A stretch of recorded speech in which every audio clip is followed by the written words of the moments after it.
आपण नेहमी स्वतःतलं वेगळेपण जपण्याचा प्रयत्न करतो, वेगळे होऊ इच्छितो, पण जेव्हा समाजातलं काहीतरी वेगळं आपण पाहतो, एक वेगळी बाजू माणसाची पाहतो, तेव्हा आपल्याला असं लक्षात येतं की माणसाचा आणि ईश्वराचा काहीतरी संबंध आहे, एक काहीतरी धागा आहे त्यांच्यामध्ये. हे सगळं मी जे सांगतोय तुम्हाला ते तुमच्या लक्षात येईलच मी का बोलतोय ते. जोरदार टाळ्यांनी स्वागत करूया. कोल्हापूरहून येत आहेत अंकुर मतिमंद मुलांची शाळा आणि त्यातले विद्यार्थी.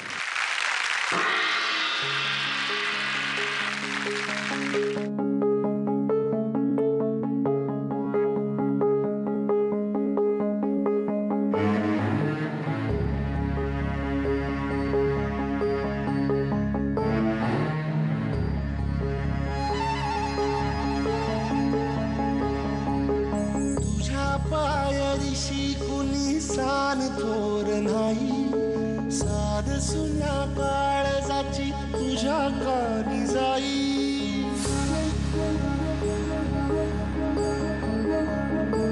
हे तरी देवा सरनायो भोग कशा पायी, हरवली वाट दिशा अंधारल्या धाई. वाढून उधळतो जीव माय बापा, मनवायोरी पेटला खेळ मांडला.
या मराठी पाऊल पडते पुढे या ठिकाणी त्याचबरोबर झी मराठी आणखीन नितीन देसाई साहेब यांचे मी आभार मानतो या ठिकाणी की माझ्या मतिमंद मुलगा असून सुद्धा त्याने अशा भव्य अशा स्टेजवर येण्याची संधी दिली, त्याबद्दल मी त्याचा आभार. हा जो मंच आहे, हा मंच स्थापन करण्याचं कारणच हे होतं की जी महाराष्ट्रातली कला आहे ती कला लोकांसमोर यावी, आणि मग ती विशेष मुलं असली तरी त्यांच्या अंगात जर ही कला आहे तर त्यांच्यासाठी हे हक्काचं व्यासपीठ आहे. सुरुवात जेव्हा सगळ्या ॲक्टची झाली तेव्हा मला असं वाटलं खरोखरच मी कुठल्या तरी गावात पोचलेत. फक्त मला एक गोष्ट कळली नाही, हा एक कोपऱ्यामध्ये आपला हे का होता, तो काय तिकडे करत होता, आपला जो बॉडी बिल्डर होता कोपऱ्यात, तो आपली जी पोझिशन आहे पहिलवानी पोझिशन जी असते ती पोझिशन फक्त दाखवत होता. अच्छा, कारण त्याला त्या व्यायामामुळे ती समोर ठेवलेली खापरी जी आहे ती फोडण्यास त्याला मदत मिळणार होती, याच्यासाठी तो पोझिशन घेत होता. अच्छा, त्याच्याकरता तो तयारी आणि ती पोझिशन घेऊन उभा होता पोज मध्ये. अप्रतिम, हे मला फक्त कळलं नव्हतं. मुलांनो छान, थँक्यू मॅडम, खूप आवडलं आम्हाला.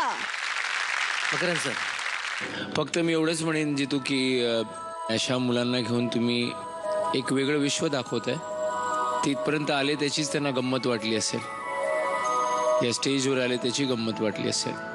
त्यामुळे या गमतीचा अनुभव त्यांनी किती घेतला किंवा आम्हाला किती मिळाला याच्या पलीकडे हे होऊ घातलं, आणि त्याचं कारण जर मराठी पाऊल पडते पुढे आहे अटके पार झेंडा जर असेल तर मला असं वाटतं की हे कारण खूप मोठं आहे.